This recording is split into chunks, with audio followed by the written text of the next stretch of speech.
कहानी की शुरुआत में हम एक बहुत बड़े व्हाइट स्नेक को देखते हैं जो कि और कोई नहीं पर हमारी कहानी की फीमेल लीड होती है। इसका नाम लिंगलोंग है और उसने हजारों सालों तक कल्टीवेशन किया ताकि वो इंसानी रूप में आ सके। पर यहाँ उसे एक इमोर्टल बनना था और इमोर्टलिटी हासिल करने के लिए उसे अपने सच्चे प्यार को ढूंढना पड़ेगा, कोई ऐसा इंसान जिसके साथ उसका ट्रू बॉन्ड बन जाए। तभी ही उसके पास हम एक ग्रीन स्नेक को देखते हैं। इसका नाम चिंगदाई है, वो भी इसकी ही तरह एक इच्छाधारी नागिन है। लिंगलोंग चिंगदाई से कहती है कि तुम एक औरत हो तो तुम आदमी की बॉडी में कर क्या रही हो। तो चिंगदाई उससे कहती है कि जब मैं पहाड़ के नीचे इंसानों की दुनिया में गई तो ये लड़का मुझे कुछ ज्यादा ही सुंदर लगा, इसलिए मैंने उसके जैसा अपीयरेंस कर लिया। लिंगलोंग उससे कहती है कि मुझे अपने सच्चे प्यार को ढूंढने के लिए इंसानों की दुनिया में छाना पड़ेगा, इसलिए तुम मेरे छाने के बाद इस पर्वत पर ही रहना और इसका ध्यान रखना। चिंगदाई कहती है कि नहीं, मुझे तो आपके साथ छाना है, वैसे भी आप इतनी बड़ी दुनिया में अपने ट्रू बॉन्ड को कैसे ढूंढ पाएगी। लिंगलोंग कहती है कि इसके लिए मैं मैच मेकर फेरी की मदद लेने वाली हूँ। इतना कहकर वो पहाड़ से नीचे कूद जाती है एंड उसके साथ साथ चिंगदाई भी। फिर हम कहानी के मेलेड हाउशुआन को देखते हैं जो कि बादलों में से उड़ते हुए आ रहा था कि उसका सामना चिंगदाई से होता है। हाउशुआन एक डीमन स्लेयर होता है, वो इतने बड़े बड़े सांपों को देखकर उस पर हमला कर देता है। वो चिंगदाई को तो आसानी से हराकर उसे कहीं दूर फेंक देता है, पर लिंगलोंग वो जंगल की तरफ भाग गई थी। हाउशुआन उसे मारने के लिए उसके पास आ रहा था तो वो कहती है कि मैं कोई डीमन नहीं हूँ बल्कि एक कल्टीवेटर हूँ। हाउशुआन कहता है कि आजकल के डीमंस तो यही एक्सक्यूज देते हैं कि वो कल्टीवेटर है। इतना कहकर वो उसका मास्क हटा देता है। हाउशुआन लिंगलोंग की इस ब्यूटी को देखकर बस उसे देखता ही रह जाता है। वो गिरने वाली थी तो वो उसे बचा लेता है। लिंगलोंग उसे कहती है कि तुम मुझे पकड़ना चाहते हो या फिर बचाना चाहते हो, मैं थोड़ी कंफ्यूज हो गई हूँ। ये सुनकर हाउशुआन उसे दूर होता है एंड जल्दी ही अपनी तलवार उसकी तरफ तान देता है। तो वो कहती है कि देखो, मैं कोई डीमन नहीं बल्कि सच में एक कल्टीवेटर हूँ। ये सुनकर हाउशुआन कहता है कि मुझे माफ कर देना, मैं एक डीमन स्लेयर हूँ और मेरा नाम हाउशुआन है। अगर तुम्हें कोई एतराज ना हो तो क्या तुम मेरे घर पर चाय पीने आ सकती हो। लिंगलोंग तो तुरंत मान जाती है। आगे हमें हाउशुआन के घर का सीन दिखाया जाता है। लिंगलोंग उसे कहती है कि मेरे पूर्वज काफी सालों से पर्वतों पर रहते आ रहे हैं और वो लोग इल्यूशन क्रिएट करने में माहिर है, तो तुम्हें भी यही लग गया होगा कि मैं कोई डीमन हूँ। हाउशुआन फिर से उसे माफी मांगता है कि तभी ही उसकी फ्लूट मूव करने लगती है। वो सोचता है कि ये फ्लूट तो तभी ही मूव करती है जबकि आसपास कोई डेमोनिक पावर हो। मुझे तो पता ही था कि ये लड़की कोई डीमन है। वो अपनी फ्लूट को लेकर उसे बचाने लगता है। सपेरा जैसे बीन बचाता है और नागिन उसकी धुन को सुनकर नाचने लगती है। तो यहाँ पर भी कुछ ऐसा ही सीन चल रहा था। लिंगलोंग सोचती है कि ये कितना बेवकूफ डीमन स्लेयर है, इसे क्या ये लगता है कि मैं इन छोटी मोटी धुन से उसके वश में आ जाऊंगी। मैंने अपने हजारों साल ऐसे ही कल्टीवेशन में नहीं बिगाड़े हैं। यहाँ हाउशुआन सोच रहा था कि ये डीमन अपने असली रूप में आ क्यों नहीं रहा, मैं इतनी जल्दी हार नहीं मान सकता। इतना सोचकर वो एक आईना निकालता है। ये एक जादुई आईना था जिसमें सभी का ट्रू फॉर्म दिखाया जा रहा था कि तभी ही वहाँ पर चिंगदाई आ जाती है। हाउशुआन उस आईने की मदद से उन दोनों का असली रूप देख पाता कि उससे पहले ही लिंगलोंग आकर उसका हाथ झटक देती है कि तभी ही उन दोनों के बीच में बॉन्ड बन जाता है। लिंगलोंग सोचती है कि हजारों सालों से मुझे जिस सच्चे प्यार की तलाश थी, क्या वो ये है। वो हाउशुआन के काफी क्लोज थी। ये दोनों एक दूसरे की आंखों में खो जाते हैं कि चिंगदाई कहती है कि बाहर बहुत ही ज्यादा ठंड है, क्यों ना हम अंदर जाकर बात करें। ये सुनकर ये दोनों अलग होते हैं। लिंगलोंग उसे कहती है कि मेरा नाम लिंगलोंग है और मैं शूलाव टावर पर रहती हूँ। वो अपना पता बताकर वहाँ से चली जाती है।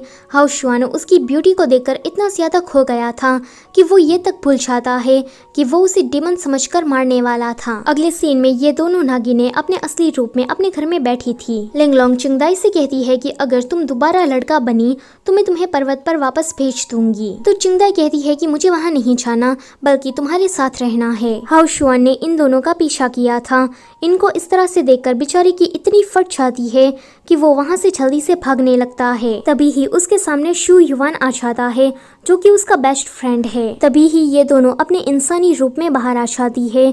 हाउशुआन शू युवान से कहता है कि यहाँ से भागो, ये दोनों डीमन है वरना ये तुम्हें काट लेगी। शू युवान उन दोनों की ब्यूटी को देखकर कहता है कि मैं कटवाने को तैयार हूँ। वो दोनों उनसे पूछती है कि क्या चल रहा है, तो हाउशुआन कहता है कि ये मेरा बेस्ट फ्रेंड शू युआन है। मैं सोच रहा था कि क्यों ना हम चारों मिलकर मेरे घर पर डिनर पार्टी करें। इतना कहकर वो फुल्ली स्पीड से भागकर अपने घर आता है एंड तालिस्मान वगैरह चिपकाने लगता है। उसने तो इन दोनों डीमन को पकड़ने के लिए जाल भी क्रिएट कर लिया था। तभी ही ये तीनों लोग हाउशुआन के घर पर आ जाते हैं। काफी देर हो गई थी पर हाउशुआन तो दरवाजा ही नहीं खोलता। चुंगदाई को उस पर काफी गुस्सा आता है। वो कहती है कि क्या तुम ऐसा करके हमारी बेइज्जती करना चाहते हो। लिंगलोंग कहती है कि चुंगदाई इतनी ज्यादा रूठ मत बनो, उसे कोई काम होगा। शू युआन कहता है कि अगर हाउशुआन दरवाजा नहीं खोलता तो क्यों ना तुम मेरे घर पर चलो। पर तभी ही हाउशुआन दरवाजा खोलकर कहता है कि मैं आपके लिए कुछ डिलीशियस बना रहा था पर मेरे क्लमसीनेस के कारण वो बिगड़ गया। लिंगलोंग उससे कहती है कि मैं यहाँ पर नई आई हूँ तो क्या तुम मुझे शहर दिखाने ले जाओगे। शू युआन चुंगदाई से कहता है कि क्या तुम मेरे साथ चलोगी। चुंगदाई कहती है कि जब से हम मिले हैं तब से ही ये लड़का मेरे पीछे ही पड़ गया है, इसे क्या कोई शर्म नहीं आती। हाउशुआन सोचता है कि यही सही मौका है, मैं इसे सेड्यूस करने दूंगा एंड उसके बाद इसको पकड़ लूंगा। वो लिंगलोंग से कहता है कि मैं और शू युआन तैयार होकर आते हैं ताकि हम बाहर जा सके, तब तक तुम दोनों इस घर के अंदर जाकर आराम करो। वो उन दोनों को वहीं ट्रैप वाले रूम में भेज देता है एंड बाहर से ही देखने लगता है कि ये दोनों उसके चाल में फंसती है या नहीं। पर लिंगलोंग और चुंगदाई को तो इससे कोई फर्क ही नहीं पड़ रहा था। ये देखकर हाउशुआन कहता है कि अब तो मुझे अपना सीक्रेट हथियार ही बाहर निकालना पड़ेगा। शू युआन कहता है कि सीक्रेट कैसा सीक्रेट, अब तुम मुझसे चीजें सीक्रेट भी रखने लगे। वो उसे सीक्रेट हथियार को छीनने लगता है और इसी छीना झपटी में वो अंदर आकर गिरता है। अब तो ये दोनों नागिनें भी उस सीक्रेट हथियार को देख लेती है। हाउशुआन तुरंत बात बदलने के लिए कहता है कि शू युआन तुम भी ना प्रैक्टिस करके तलवार कहीं पर भी छोड़ देते हो, पता नहीं तुम्हारी ये गंदी आदत कब जाएगी, चीजों को उसकी जगह पर रखा करो। इतना कहकर वो चुंगदाई के ऊपर उसी हथियार से हमला कर देता है। चुंगदाई कहती है कि वाओ ये कितना ज्यादा कंफर्टेबल है, तुम जरा मेरी पीठ पर भी खुजा दो। ये सुनकर तो वो खुजाने भी लगता है। लिंगलोंग कहती है कि क्यों ना हम बाहर जाए। उन दोनों के वहां से जाने के बाद शू युआन चुंगदाई से कहता है कि मेरी तलवारबाजी काफी ज्यादा अच्छी है, तुम देखना चाहोगी। तो वो मना करके कहती है कि तुम तो बड़े बेशरम हो, हर वक्त मुंह उठाए चले आते हो। आगे बाहर घूमने के बाद जब लिंगलोंग घर आती है तो वो उसे कहती है कि हाउशुआन मुझे सच में पसंद करता है क्योंकि उसने मेरे साथ हाइड एंड सीक खेला, ऊपर से उसने फूलों की पंखुड़ियां भी मुझ पर गिराई। यहाँ हाउशुआन कह रहा था कि जब हम दोनों बाम्बू वाले जंगल में गए तो वो मेरे पीछे पड़ गई, मानो जैसे मैं उसका कोई शिकार हूँ और वो मुझे खाना चाहती हो। मैं उससे बचने के लिए वहीं जंगल में छुप गया। आगे मैंने फूलों की पंखुड़ियां गिराई ताकि मैं उस डीमन को पकड़ सकूं, पर इसका भी कोई फायदा नहीं हुआ। फिर वो कहता है कि चाहे जो कुछ भी हो जाए मुझे उस डीमन को पकड़ना होगा। तो दूसरी तरफ लिंगलोंग कहती है कि चाहे जो कुछ भी हो जाए पर मुझे उससे शादी करनी ही है। अगले दिन वो लिंगलोंग के लिए तालिस्मान बना रहा था कि वहाँ पर लिंगलोंग आकर उस तालिस्मान को पकड़ लेती है। वो उसे कहती है कि इस पर तो कुछ अलग ही भाषा में कुछ लिखा है, तुम मुझे पढ़कर बताओ ना। तो वो कहता है कि ये हमारी फैमिली का सीक्रेट फॉर्मूला है, इसलिए मैं तुम्हें नहीं बता सकता। वैसे भी मेडिकल चीजों को जानकर तुम क्या करोगी, ये बस एक टाइम पास की चीज है। लिंगलोंग कहती है कि तुम बहुत ही ज्यादा अच्छे हो, तुम मेरे बारे में कितना सोचते हो। यहाँ पर लिंगलोंग फिर से उसे बाहर ले जाने के लिए इनवाइट करती है तो वो कहता है कि तुम जाओ, मैं थोड़ी ही देर में आया। लिंगलोंग के वहाँ से जाने के बाद वो कहता है कि मास्टर आप कहाँ हैं, मेरे आसपास एक बहुत बड़ा डीमन घूम रहा है, मेरी जान खतरे में है, प्लीज आप जल्दी से आ जाइए। लिंगलोंग उसे अपने घर लेकर आती है एंड कहती है कि मुझे तुमसे शादी करनी है। वो कहता है कि क्या कहा, शादी? वो कहती है कि हाँ शादी। उस दिन जंगल में तुमने मेरे ऊपर फूलों की पंखुड़ियां गिराई तो मैं तब से ही समझ गई कि तुम मुझे पसंद करते हो। अब जबकि हम दोनों एक दूसरे को पसंद करने लगे हैं तो हमें शादी कर लेनी चाहिए। तभी ही चुंगदाई ग्रीन स्नेक बनकर उसे डराती है तो वो डर के मारे बेहोश हो जाता है। लिंगलोंग उसे कहती है कि तुमने इसे डराया क्यों, अगर इसने मेरे साथ शादी करने से मना किया तो। चुंगदाई कहती है कि तुम जरा देखो, ये तुम्हें मारना चाहता है, इसके हाथ में तालिस्मान भी है, क्या तुम फिर भी उसके साथ शादी करना चाहती हो? तो वो कहती है कि इन छोटे मोटे पैतरों से मेरा कुछ नहीं होने वाला, मैं बहुत ही ज्यादा पावरफुल हूँ। चुंगदाई कहती है कि फिर भी ये एक डीमन स्लेयर है, हमारा दुश्मन, तुम्हें एक दुश्मन के साथ शादी नहीं करनी चाहिए। लिंगलोंग कहती है कि इसके साथ मेरा बॉन्ड बन गया है और मुझे इमोर्टैलिटी हासिल करने के लिए इसके साथ शादी करनी ही पड़ेगी। वैसे भी हाओशुआन काफी ज्यादा रोमांटिक है, तो चिंगदाई हाओशुआन को पकड़कर कहती है कि भले ही ये लड़का रोमांटिक हो पर है तो डिमन स्लेयर ही ना। हाओशुआन जो कि सोने का नाटक कर रहा था, ये बात इन दोनों को पता लग जाती है, तो चिंगदाई को थोड़ी मस्ती सूझती है। वो कहती है कि देखो ना, ये दुल्हा तो बेहोश हो गया, अब तुम्हारी शादी कैसे होगी। तो लिंगलोंग कहती है कि शादी किसे करनी है, मैं तो सीधा सुहाग रात ही मनाने वाली हूँ। वेल तभी ही हाओशुआन जोर से चिल्लाकर उठता है, क्योंकि ये तो बस उसका एक सपना ही था। वो जोर जोर से चिल्लाने लगता है कि मुझे प्रेग्नेंट नहीं होना है, मैं प्रेग्नेंट नहीं हो सकता। वो खुद को चेक करके कहता है कि थैंक गॉड कुछ नहीं हुआ। शू युआन उसके बाजू में ही था। वो कहता है कि तुम ये क्या बक रहे हो। यहाँ लिंगलोंग कुछ रैबिट डीमन को देख लेती है। वो उससे पूछती है कि तुम सभी लोग डीमन हो, फिर भी तुम्हारे अंदर से कोई डेमोनिक एनर्जी क्यों नहीं आ रही। उनमें से एक डीमन कहती है कि हमने अपनी सोल को इस प्यूरिफायर की मदद से क्लीन किया है, ताकि किसी भी डीमन स्लेयर को पता ना चल सके कि हम डीमन हैं। चिंगदाई उससे कहती है कि तुम सभी लोग हाओशुआन के यहाँ काम करती हो, क्या तुम सभी को हाओशुआन के क्लोज रहना है क्योंकि वो हैंडसम है। लिंगलोंग उन लोगों को धमकी देती है कि हाओशुआन पर डोरे मत डालना, वो सिर्फ मेरा है और मैं उसी से ही शादी करूंगी। यहाँ हाओशुआन कहता है कि अच्छा, तो तुम ये कह रहे हो कि मैं कल से अपने रूम में ही था, मुझे तो लगा था कि लिंगलोंग और चिंगदाई के रूम में मैंने। कि तभी ही शू युआन चिल्ला उठता है एंड कहता है कि देखो लिंगलोंग, अगर तुम्हें पसंद है तो मुझे इस बात से कोई फर्क नहीं पड़ता, पर चिंगदाई मेरी है, उसके साथ तुम नैन मटक्का करने के बारे में सोचना भी मत। हाओशुआन कहता है कि भाई मुझे पता नहीं था कि तुम्हारा इतना हैवी टेस्ट है। वो उसे कहता है कि वैसे मैं तुम्हें यहाँ पर ये बताने आया था कि वो दोनों लड़कियाँ तुम्हारी क्लिनिक में गई है। ये जानकर वो काफी हैरान होता है। हाओशुआन भागकर अपने क्लिनिक की तरफ आता है, तो यहाँ पर हमें पता लगता है कि हाओशुआन सिर्फ एक डीमन स्लेयर ही नहीं बल्कि एक अच्छा डॉक्टर भी है। वो देखता है कि लिंगलोंग और चिंगदियान रैबिट डीमन के साथ बातें कर रही है, तो वो उन सभी को बाहर जाने का ऑर्डर देता है। वो एक रैबिट डीमन से कहता है कि इस दवाई को वाइन में मिलाकर मेरे पास वापस लेकर आओ। फिर वो इन दोनों से कहता है कि मुझे पता लग गया है कि तुम दोनों मॉन्स्टर हो, अभी तक तुमने मुझे हर्ट करने की कोशिश नहीं की, इसलिए मैं तुम्हें हल्के में ले रहा था। लिंगलोंग उसे कहती है कि माना कि मैं इतनी सुंदर हूँ, पर इतने सुंदर होने पर कौन किसी को मॉन्स्टर कहता है। हाओशुआन कहता है कि तुम नहीं, पर यह चिंगदाई है, ये अपनी हरकतों से मुझे काफी डराती है, कभी ये लड़का बन जाती है तो कभी लड़की। इस पर लिंगलोंग उसे कहती है कि मेरी बहन चिंगदाई बहुत ही ज्यादा सुंदर है, जिस वजह से गांव के सारे लड़के उसके पीछे पड़े रहते थे। डैड ने एक दिन तंग आकर उस पर कुछ स्पेल कर दिया। उसके बाद से ही जब भी कोई लड़का उसके करीब जाने की कोशिश करता है तो चिंगदाई तुरंत ही लड़का बन जाती है। इसी तरह से वो बेचारी सरवाइव कर पाई है। हाओशुआन कहता है कि तुम्हें ये लगता है कि मैं कोई बेवकूफ हूँ, उस दिन मैंने क्लियरली तुम दोनों की पूंछें देखी थी, तुम दोनों ही स्नेक डीमन हो। लिंगलोंग कहती है कि वो तो ड्रैगन बोट फेस्टिवल आने वाला है ना, इसलिए हम प्रदर्शन की तैयारियां कर रही थी, हम दोनों उसमें इच्छाधारी नागिने बनने वाली है। इतना कहकर वो अपना प्रदर्शन उसके सामने दिखाने लगती है। हाओशुआन को तो ये दोनों बंदर की तरह उछलती हुई लग रही थी। फिर लिंगलोंग एकदम से मासूम सी शक्ल बनाकर कहती है कि देखो ना, हम तो डिसेंट फैमिली से आते हैं, पर तुमने तो हमें मॉन्स्टर ही कह दिया। तभी ही रैबिट डीमन वाइन को लेकर आती है। हाओशुआन कहता है कि अगर तुम दोनों स्नेक डीमन नहीं हो तो इस वाइन को पीकर साबित करो। ये सुनकर इन दोनों के ही चेहरे का रंग एकदम से उड़ जाता है।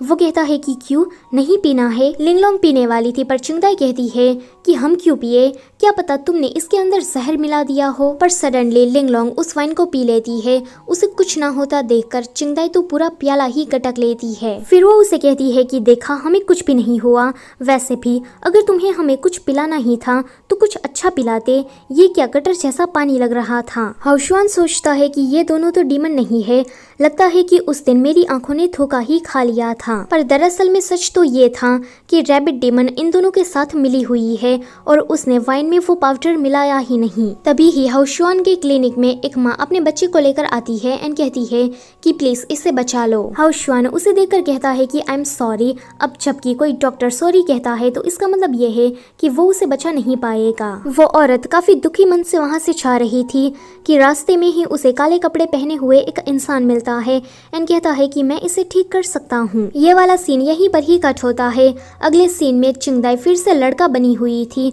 वो लिंगलोंग के कान भर रही थी कि मुझे हाउशुआन कोई अच्छा इंसान नहीं लगता। वो बार बार हम पर शक करता है, हम डीमन है, वो इंसान है, हमारा कोई मेल नहीं। इस सच्चे प्यार व्यार को छोड़ो और मेरे साथ पहाड़ों में रहने वापस चलो।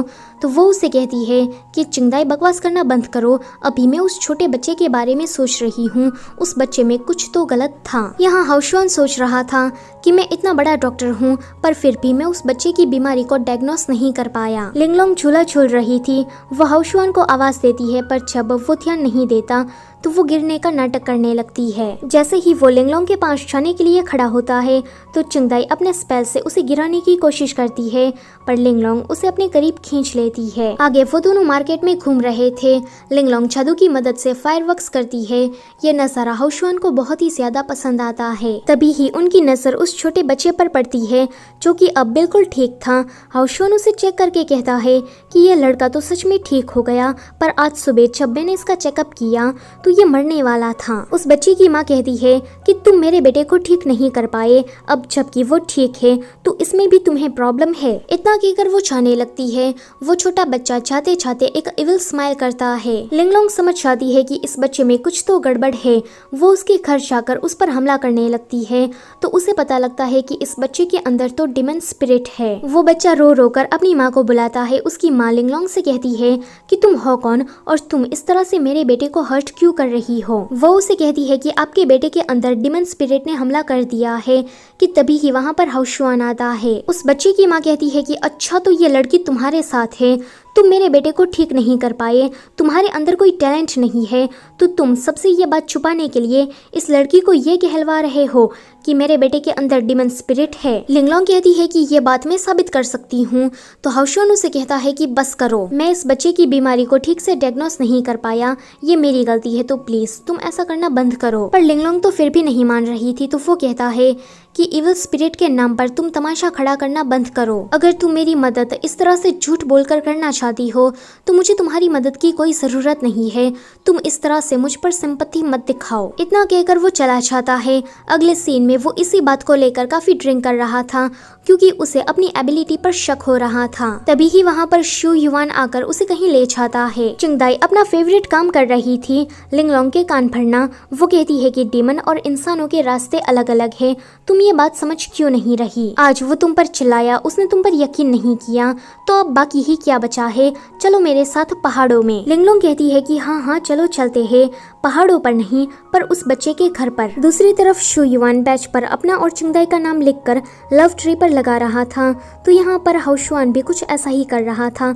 उसने अपना नाम लिंगलोंग के साथ लिखा हुआ था। वहाँ पर एक लव गुरु थे जो कि सभी लोगों को सलाह मशवरे देने का काम करते थे। वो हाउशुआन से कहते हैं कि तुम दिखावे पर मत जाओ बल्कि अपने दिल की सुनो। वो शू युआन से कहते हैं कि और तुम दिखावे पर भी मत जाओ और अपने दिल की भी बात मत सुनो, क्योंकि तुम जिस पर्सन के साथ हो वो तुम्हारे लिए गुड मैच नहीं है। यहाँ पर ये दोनों उस बच्चे की बॉडी में से किसी जंगली फूल की इविल स्पिरिट को बाहर निकालती है। फिर वो उस इविल स्पिरिट का एक्सेलर बनाकर फिर से उसकी बॉडी में डाल देती है क्योंकि एक्सेलर एंटीटोड का काम करता है। तभी ही वहाँ पर हाउशुआन आकर कहता है कि तुम दोनों इसके साथ कर क्या रही हो। जब वो उस बच्चे को चेक करता है तो वो बिल्कुल ठीक था। लिंगलोंग उसे कहती है कि तुमने शुरुआत में गलत डायग्नोस नहीं किया था, बल्कि ये बच्चा सच में मरने वाला था, पर अब स्पिरिट एक्सेलर की वजह से ये जिंदा है। हाउशुआन सोचता है कि लिंगलोंग तो काफी अच्छी लड़की है, मैं ही उस पर बेतुके शक करता आ रहा हूँ। उसे उस लव गुरु की बात याद आती है। वो कहता है कि अब से मैं अपने दिल की ही सुनने वाला हूँ। अगले सीन में वो कुछ खोया खोया सा लग रहा था। वो सोचता है कि लड़कियों को गिफ्ट में क्या पसंद आता है, मैं लिंगलोंग को गिफ्ट में क्या दूं। रैबिट डीमंस उसे इस तरह से देखकर आपस में खुसर पुसर स्टार्ट कर देती है।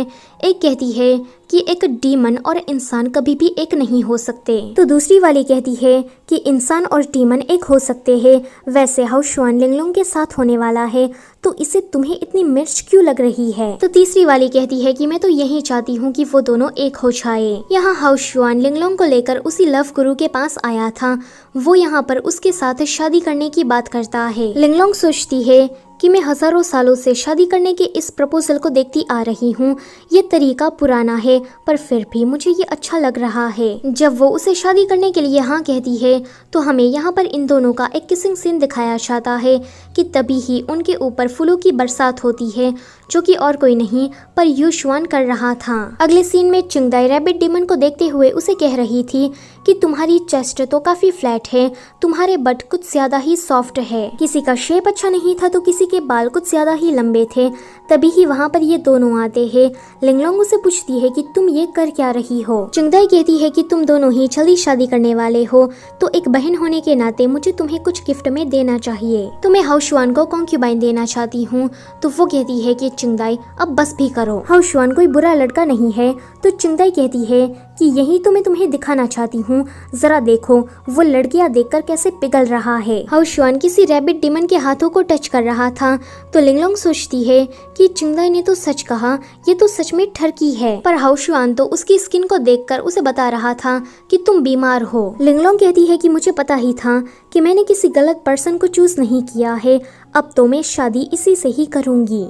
लिंगलोंग की शादी चिंगदाई से हो जाती है एंड वो दोनों खुशी खुशी साथ थे कि तभी ही चिंगदाई का ये प्यारा सा सपना टूट जाता है। फिलहाल तो वो हाउशवान और लिंगलोंग की शादी का तमाशा मुस्कुराकर देख रही थी। आज इन दोनों की फर्स्ट वेडिंग नाइट थी। चिंगदाई ने इसको बर्बाद करने के लिए पूरा प्लान बना लिया था। उसने लिंगलोंग पर पपेट मैजिक किया था। जैसा जैसा वो बाहर कर रही थी लिंगलोंग बिल्कुल अंदर वैसा ही कर रही थी। पहले तो वो उसके काफी क्लोज जाती है एंड फिर धड़ाधड़ उसे चाटे मारना स्टार्ट कर देती है। फिर एक बड़ी सी कैंची लेकर हाउशवान के मेन पार्ट की तरफ पॉइंट करती है। ये देखकर हाउशवान डर जाता है एंड लिंगलोंग को दूर एक जोर से धक्का देता है, जिस वजह से वो मैजिक पपेट नीचे गिरकर हाउशवान की बॉडी पर लग जाता है। लिंगलोंग को होश आ गया था। वो समझ जाती है कि चिंगदाई उसकी वेडिंग नाइट को खराब करने के लिए ये सब कुछ कर रही है। यहाँ चिंगदाई सोचती है कि मेरा पहला प्लान खराब हो गया तो क्या हुआ, मेरे पास एक और प्लान है।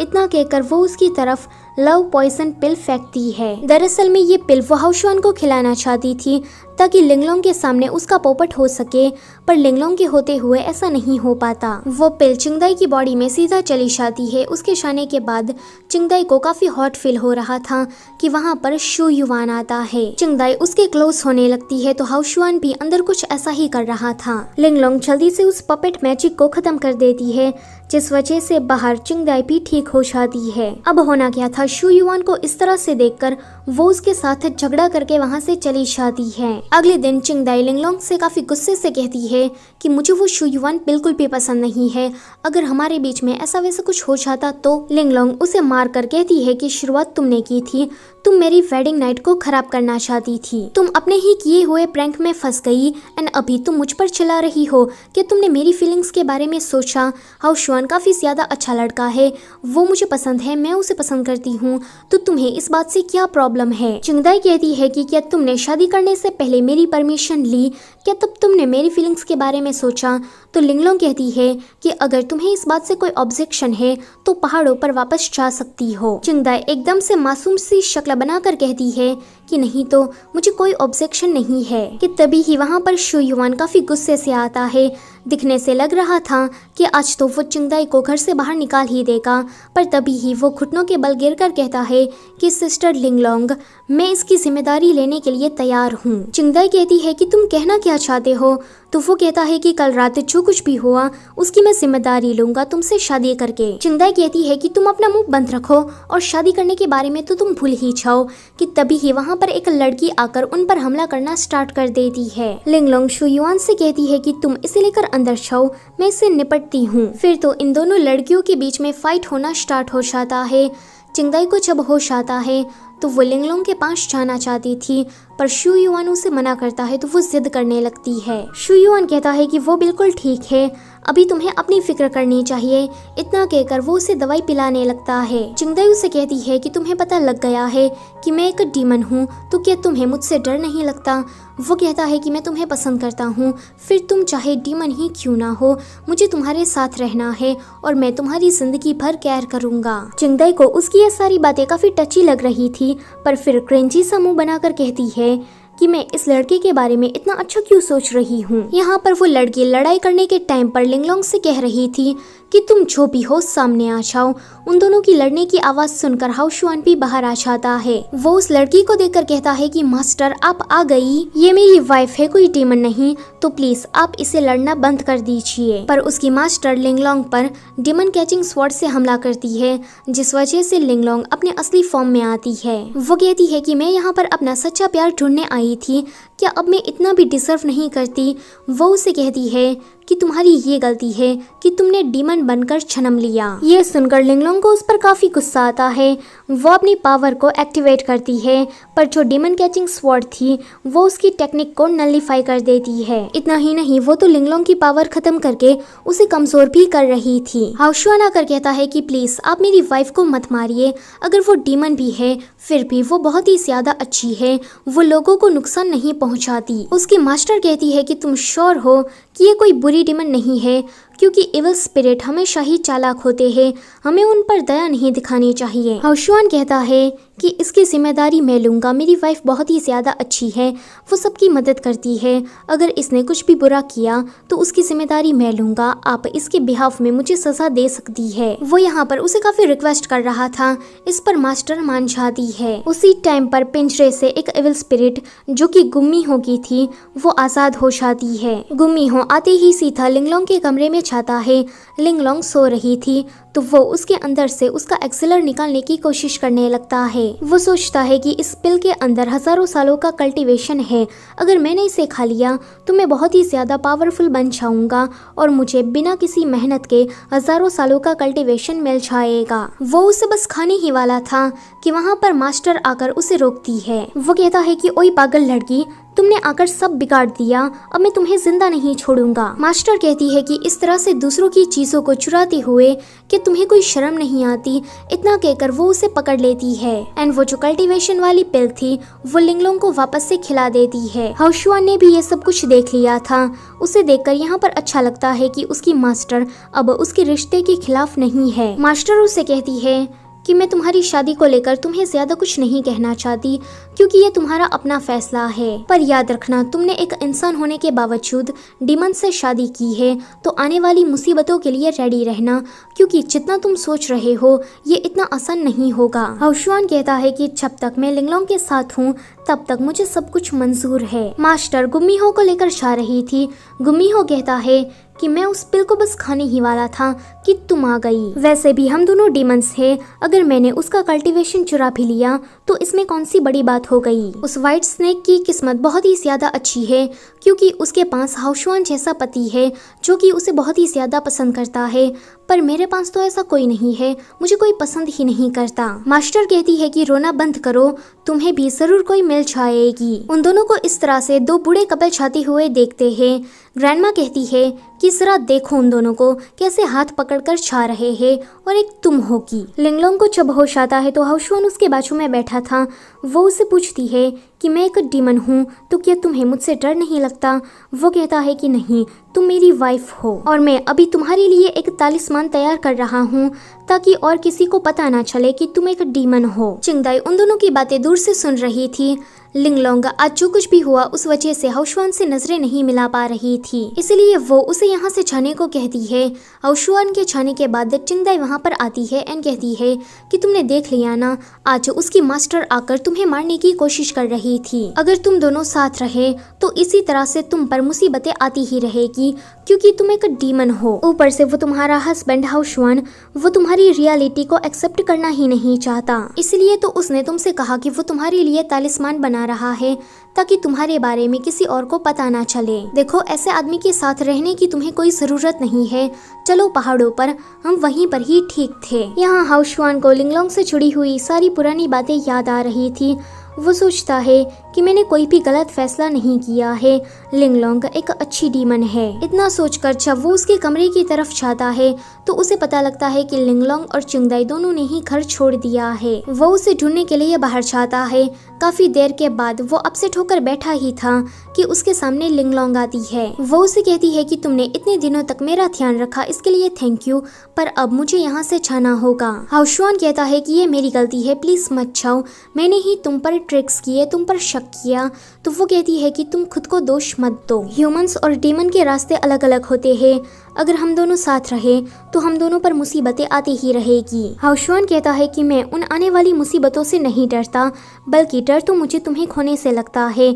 मैं नहीं चाहता कि तुम मुझसे दूर हो जाओ, और जहाँ तक उन आने वाली मुसीबतों की बात है तो उनका हम मिलकर सामना करेंगे। हाउशुआन की ऐसी बातें सुनकर लिंगलोंग अपना फैसला बदल लेती है।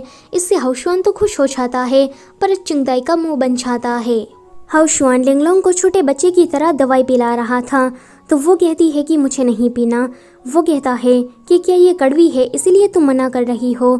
तो लिंगलोंग कहती है कि ऐसी बात नहीं है, जरा उधर देखो। ये दोनों उसे काफी अजीब नजरों से देख रहे थे।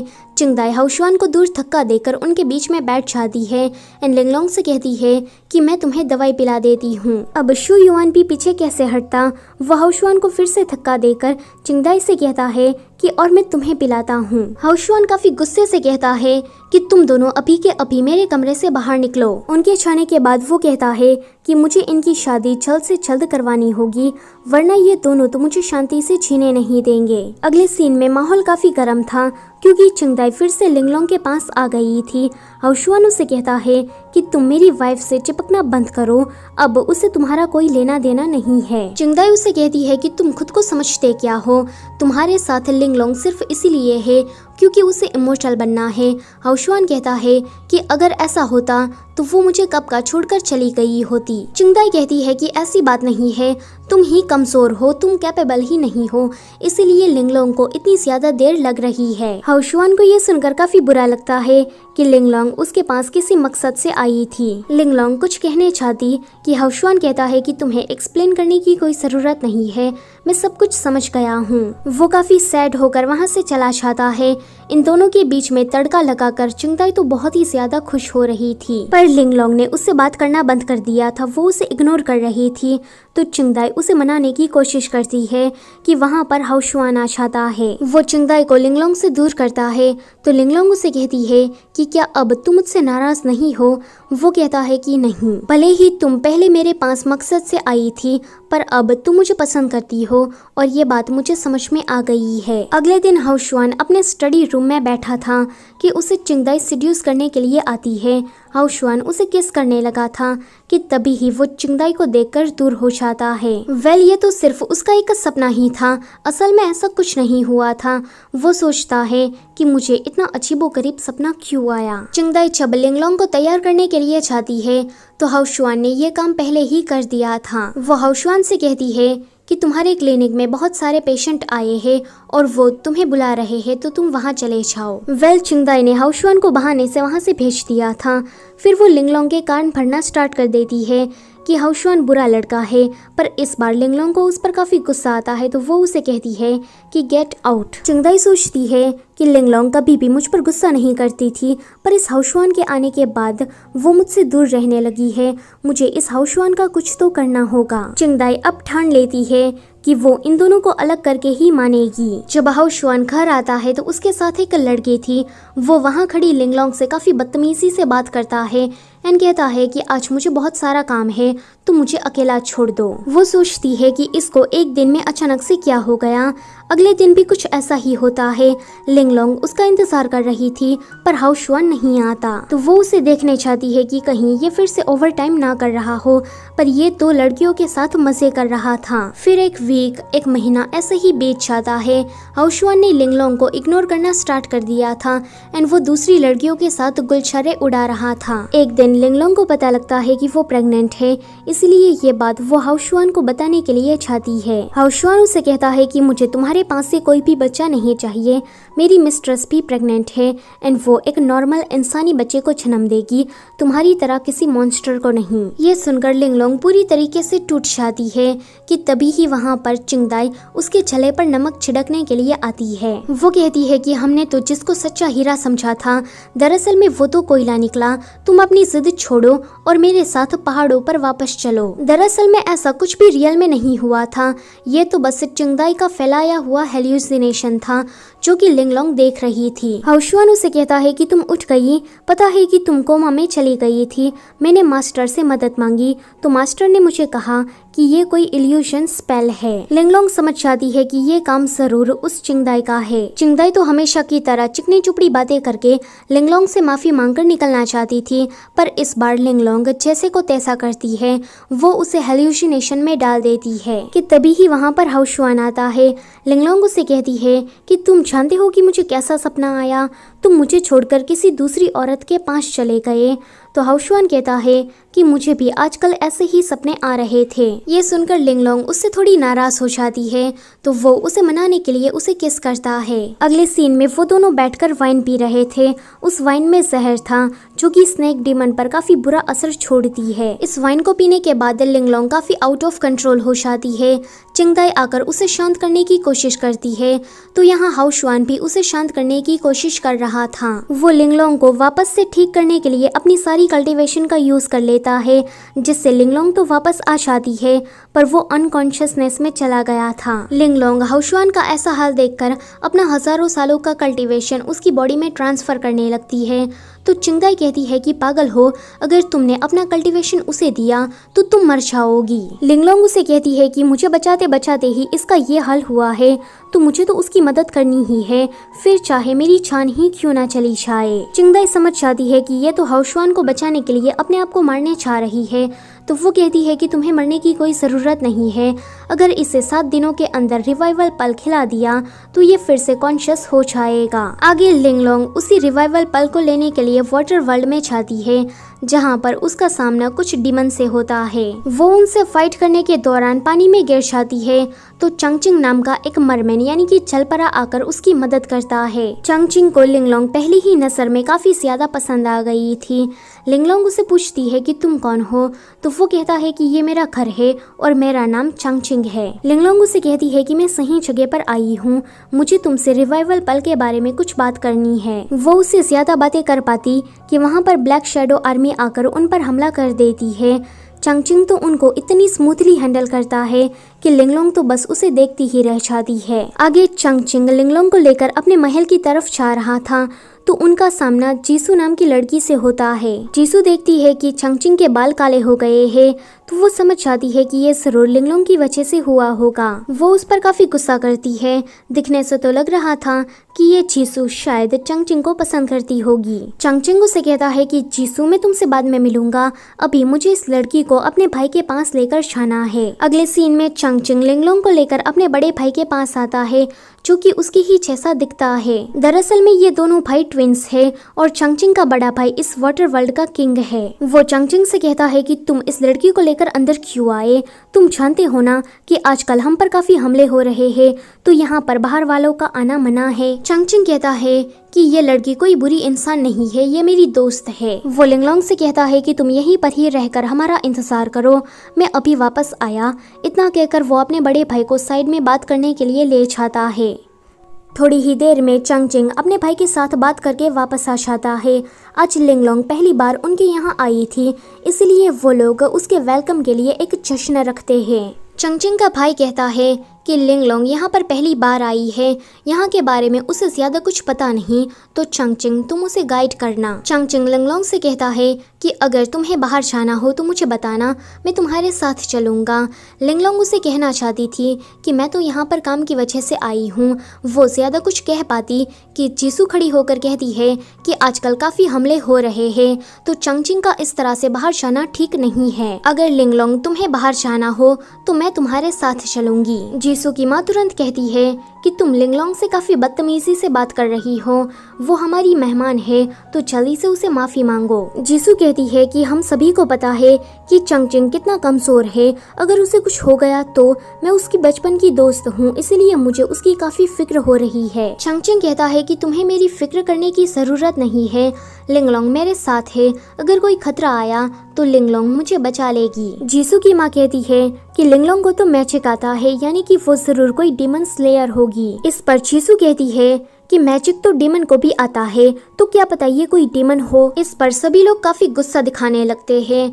लिंगलोंग कहती है कि आप लोग डीमन को पसंद क्यों नहीं करते। तो इस पर चंगजिंग का बड़ा भाई कहता है कि डीमन बहुत ही ज्यादा बुरे होते हैं। एक फ्लैशबैक में हमें दिखाया जाता है कि गुम्मीहो एक बार वाटर वर्ल्ड में आ गया था और उसने काफी ब्रूटली लोगों का खून पिया था। तब से ही ये लोग डीमन को ज्यादा पसंद नहीं करते। चंगजिंग का बड़ा भाई कहता है कि हम इतने अच्छे मौके पर उन डीमंस की बात क्यों कर रहे हैं, सारा मजा खराब हो जाएगा।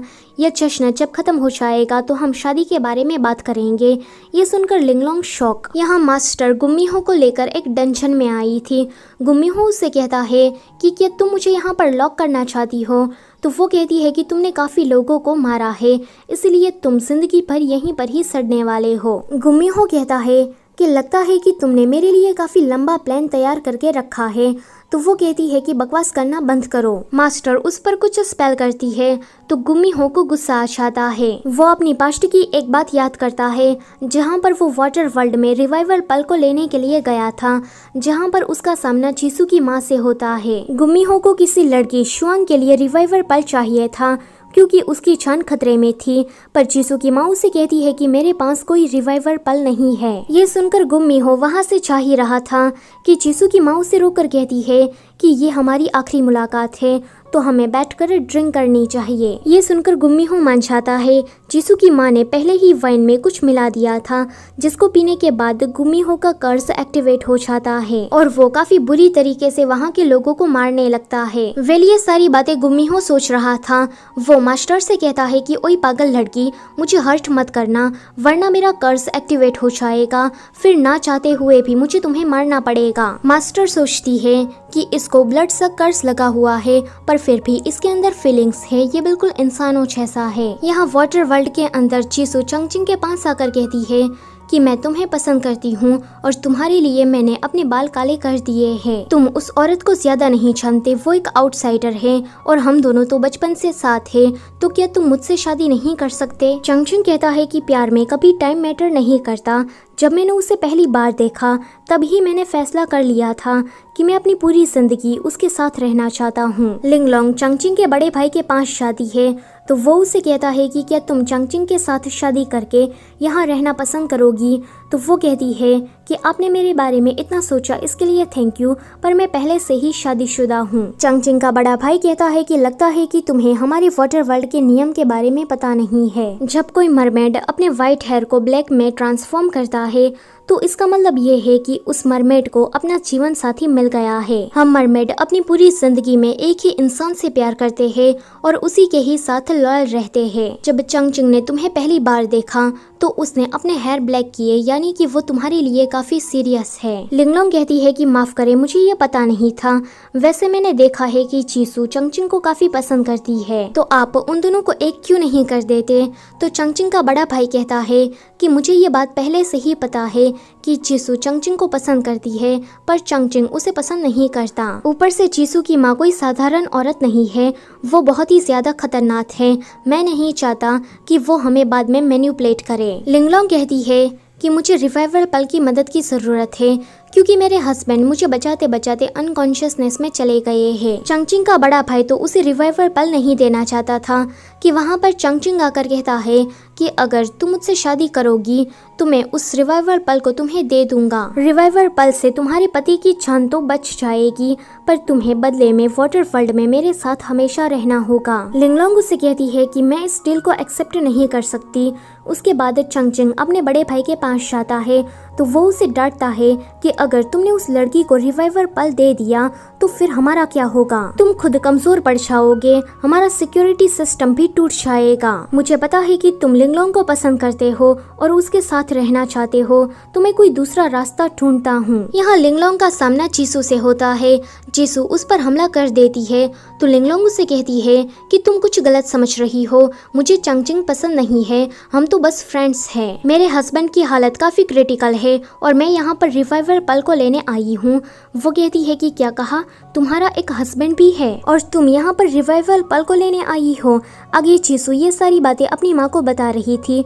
उसकी माँ उसे एक आइडिया देती है। अगले सीन में हम लिंगलोंग को देखते हैं जो कि वाटर वर्ल्ड के सिक्योरिटी सिस्टम में गई थी क्योंकि चीसू ने उसे कहा था कि यहाँ पर रिवाइवल पल है। लिंगलोंग ज्यादा अंदर छा पाती कि वहाँ पर ये सभी लोग आ जाते हैं। चीसू की माँ कहती है कि ये अंदर कैसे आई, इसने हमारी सिक्योरिटी सिस्टम को तोड़ दिया है, ऊपर से इसके पास से स्ट्रॉन्ग इविल एनर्जी महसूस हो रही है। वो उस पर इस तरह के इल्जाम लगा ही रही थी कि चंगचिंग आकर लिंगलोंग की साइड लेता है एंड उसे बचाकर वहाँ से ले जाता है। अगले सीन में वो दोनों चंगचिंग के रूम में होते हैं। वो लिंगलोंग से कहता है कि माफ करना, मैं लेट हो गया। लिंगलोंग अभी बेहोश थी तो वो उसे कहता है कि जब मैंने तुम्हें पहली बार देखा था तब से ही तुम मुझे काफी पसंद आ गई थी, लगता है कि हमारा कोई पास्ट लाइफ कनेक्शन है। फिर चंगचिंग उस पर कुछ स्पेल करता है जिससे लिंगलोंग को चंगचिंग में हाउसवान दिखाई दे रहा था। लिंगलोंग उसे कहती है कि तुम ठीक हो गए, मुझे तुम्हारी काफी फिक्र हो रही थी। वो उसके गले लग जाती है तो चंगचिंग कहता है कि मैं चाहता हूँ कि मैं तुमसे दोबारा शादी करूँ। आगे हमें इनकी शादी का सीन दिखाया जाता है।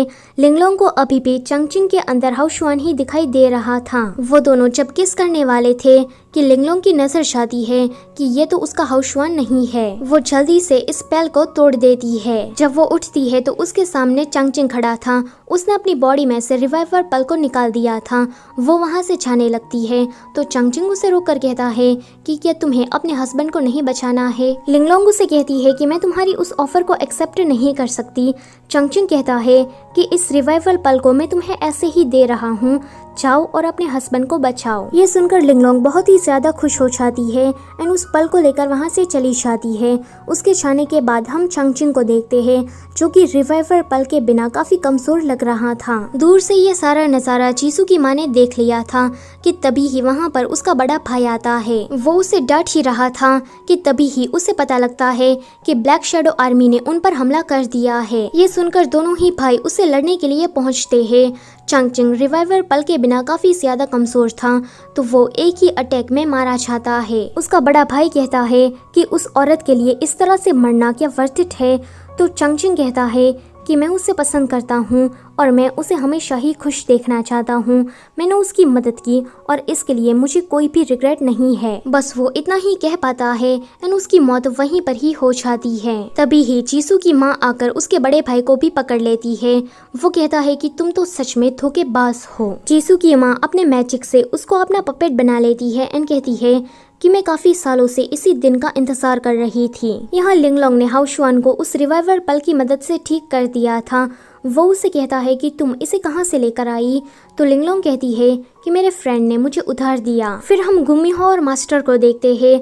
मास्टर उसे खाना देने के लिए आती है तो गुम्मीहो नखरे करता है कि मुझे तो ये सस्ता खाना नहीं खाना है। पर फिर उसके पेट से गुड़गुड़ की आवाज आने लगती है तो वो उसी खाने को खाने लगता है। मास्टर गुम्मीहो के उस कर्ज को मिटाने के लिए उसे मंत्र वगैरह सिखा रही थी तो गुम्मीहो यहाँ पर भी कुछ नखरे करता है। वो उसके साथ झगड़ा करने लगता है और इसी दौरान वो उसके काफी क्लोज आ जाता है और उसे किस करने की कोशिश करने लगता है। मास्टर जैसे ही अपनी आंखें क्लोज करती है तो वो उसके पास से की चुराकर अपनी हथकड़ियों को खोल लेता है। वो मास्टर से कहता है कि ओए पागल लड़की, तुम तो सच में पागल निकली। इतना कहकर वो वहाँ से भाग जाता है।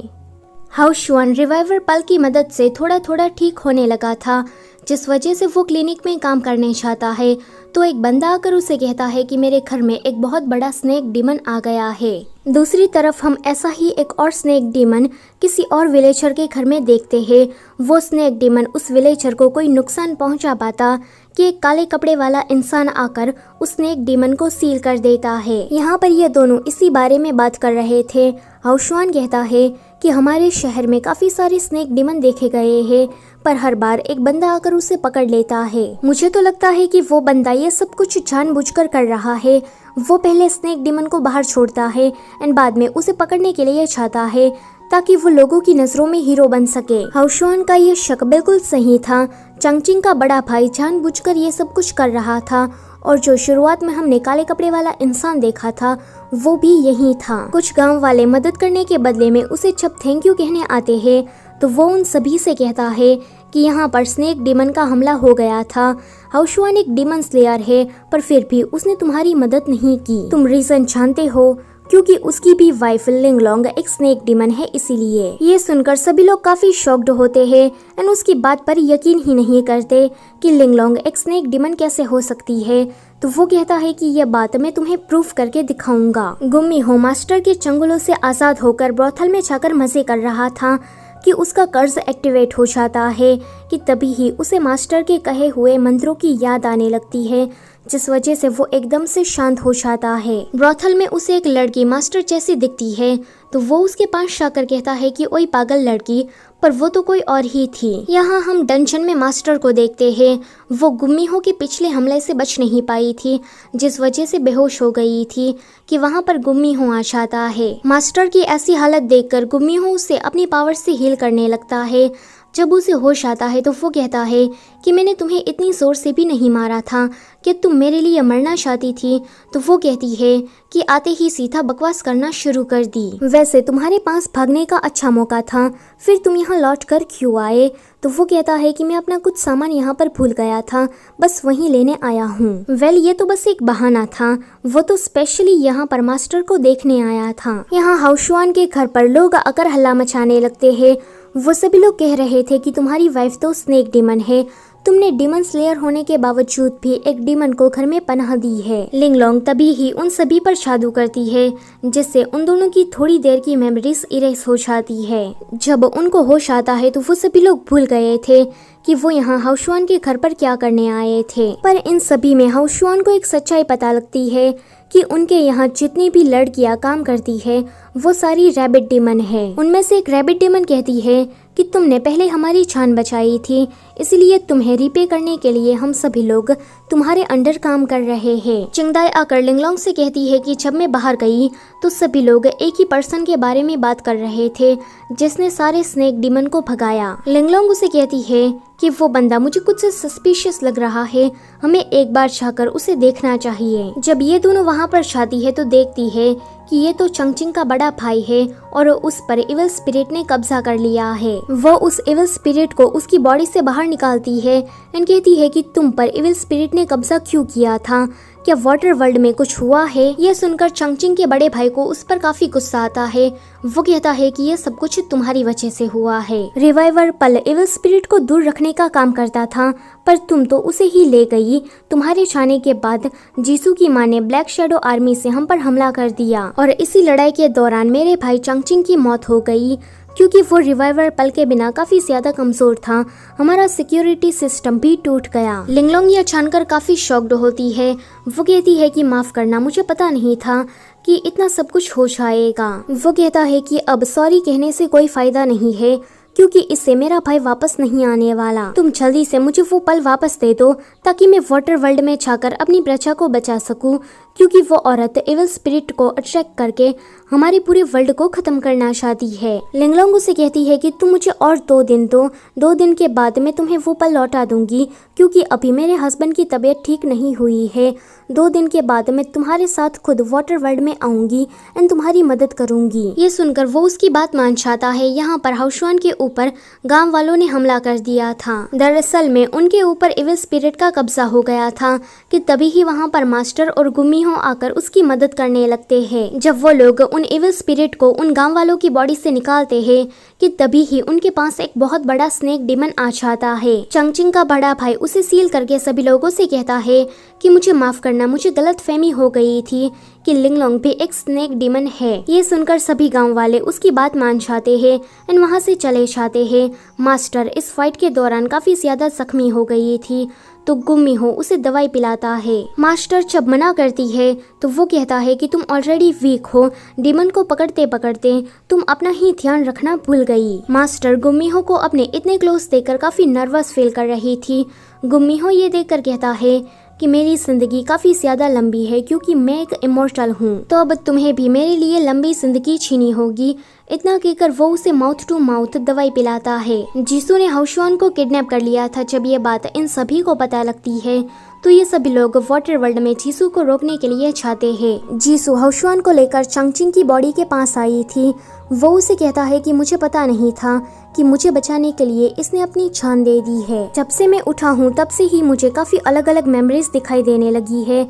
जो कि मेरी अपनी नहीं है, पर आज जब मैंने इसे देखा तो मुझे पता लग गया कि वो सारी मेमोरीज इस लड़के की है। वो रिवाइवर पल को अपनी बॉडी में से निकालने लगता है तो जीसू उसे कहती है कि ऐसा मत करो वरना तुम खुद मर जाओगे। हाउशुआन उसे कहता है कि ये जिंदगी मेरी अपनी जिंदगी नहीं है, मैं इस लड़के की जिंदगी जी रहा हूँ, ये गलत बात है। फिर वो जीसू से एक रिक्वेस्ट करता है कि मेरी मौत के बारे में मेरी वाइफ को कुछ भी मत बताना वरना वो काफी ज्यादा सैड हो जाएगी। जैसे ही हाउशुआन अपनी बॉडी में से रिवाइवर पल को निकालता है तो उसकी मौत वहीं पर ही हो जाती है कि तभी ही वहाँ पर जीसू की माँ आकर उस रिवाइवर पल को छीन लेती है। अब जीसू को भी अपनी माँ की काली करतूत के बारे में पता लग गया था, इसलिए वो उसे रोकना चाहती थी कि उसकी माँ उस पर इतना जोर से हमला करती है कि जीसू दूर जाकर गिरती है। जब ये सभी लोग वहाँ पर पहुँचते हैं तो हाउशुआन मर चुका था और जीसू अपनी आखिरी सांसें ले रही थी। उसे चंगचिंग के बड़े भाई में चंगचिंग दिखाई दे रहा था